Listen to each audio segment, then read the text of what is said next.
Alright mga idol, para bumilis yung speed ng internet mo, napakasimple lang. Punta ka lang dito sa settings, ayan.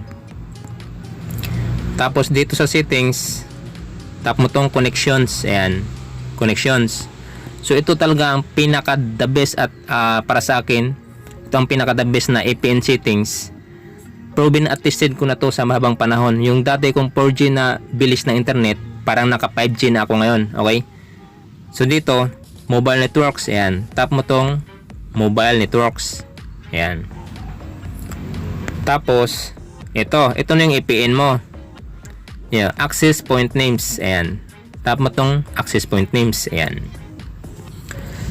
So ito, dati kasi ito lang. Meron ako, ayan. Itong tatlo na to.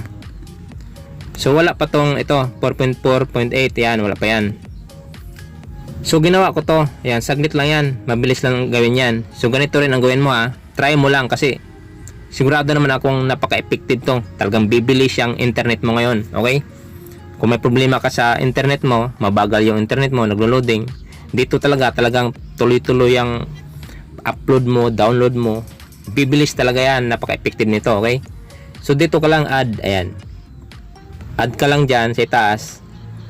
Kunwari wala pa to so gagawa tayo nito, itong 4.4.8, gagawa tayo nito. So ganito ang paggawa, add, ayan. So dito makita mo name, so ayan, type mo lang 4.4.8, tapos space, tapos 5, tapos capital letter G, ayan, tapos okay mo. Tapos dito VPN, ayan, sa baba, ayan. Tapos type mo ulit 4.4.8.8 space 5 capital letter G, tapos space, tapos capital letter not space 4 capital letter G, ayan. So 4.4.8.8 space 5G space not space 4G. So okay mo na yan, ayan. Tapos proxy wala na yan, port wala na yan, ayan, laktawan mo na yan. Tapos dito ka na sa server, ayan, server, type mo www.google.com.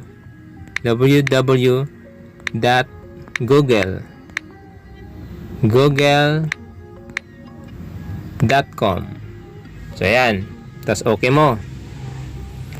Tapos laktuan mo ulit yung iba niyan, ito.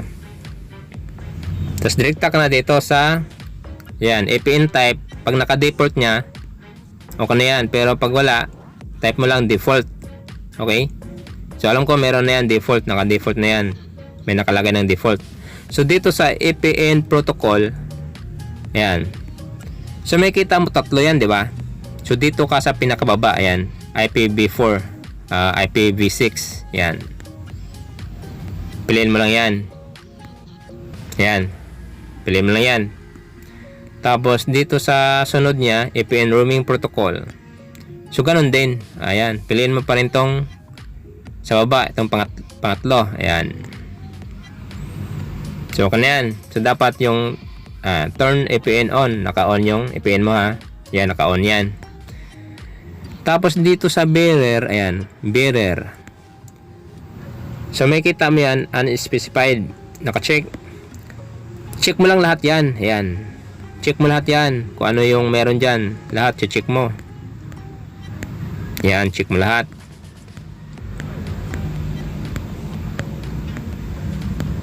Yan, check mo siya lahat. Tapos pag na-check na lahat, okay mo na siya. Ayan. Tapos pag na-okay na, yun na yun. Tapos dito mo na i-save. I-save mo na yan, okay na yan lahat. I-save mo na siya. Ayan. Merong 3 dots dito. 3 dots sa upper right corner. Yan, sa taas. Yan, may kita kang save. O kung anong meron dyan na lalabas na save sa cellphone mo, yan, i-save mo na siya. So dito sa cellphone ko, yan, save, yan. O, kita mo na, kita nyo, dalawa na siya. Kasi meron na nga akong dati, ito. Tapos ito, meron naman uli. Okay? So yan, okay na yan. Tapos, okay, tingnan natin ha. Tingnan natin yung speed. Punta tayo sa YouTube. Tingnan natin yung speed ng ating internet. Ayan. Okay na yun, okay na yun. Nakasave na yun. Yung VPN mo. So, ayan. So, open natin yung, punta tayo sa app ng YouTube natin. Tingnan natin yung speed. Kung talaga mabilis. Okay tayo na, oh. Oh, dati nag-loading yan. Nag-loading pa yan pag nag-swipe down ako. Swipe up, yan. Swipe down, swipe up. O, nag-open ng mga video, manood ng mga videos. Kita nyo man, oh. Tuloy-tuloy na yan, oh. Oh. Ganun kabilis.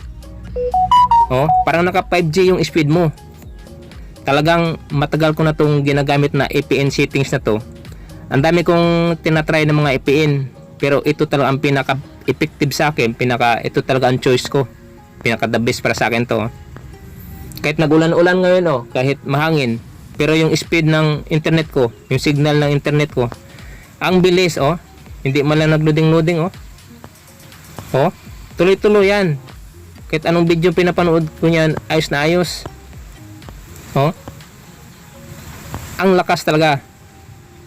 Ang lakas ng ito ang the best talaga na VPN. Talagang naka 5G ka dito sa speed, sa lakas ng internet. Okay? So, sana mga idol, nakatulong ako kasi gusto ko talaga makatulong sa mga may problema sa mga signal. Mahina ang mga signal o mabagal ang mga signal ng data nyo sa internet nyo. So ito, try nyo tong VPN settings na to, itong sinishare ko sa inyo. Napaka-effective talaga nito. Okay? So don't forget to like at subscribe na rin para marami pa rin akong isi-share ng mga upcoming videos ko. Okay? Thank you for watching, guys. Don't forget to like and subscribe.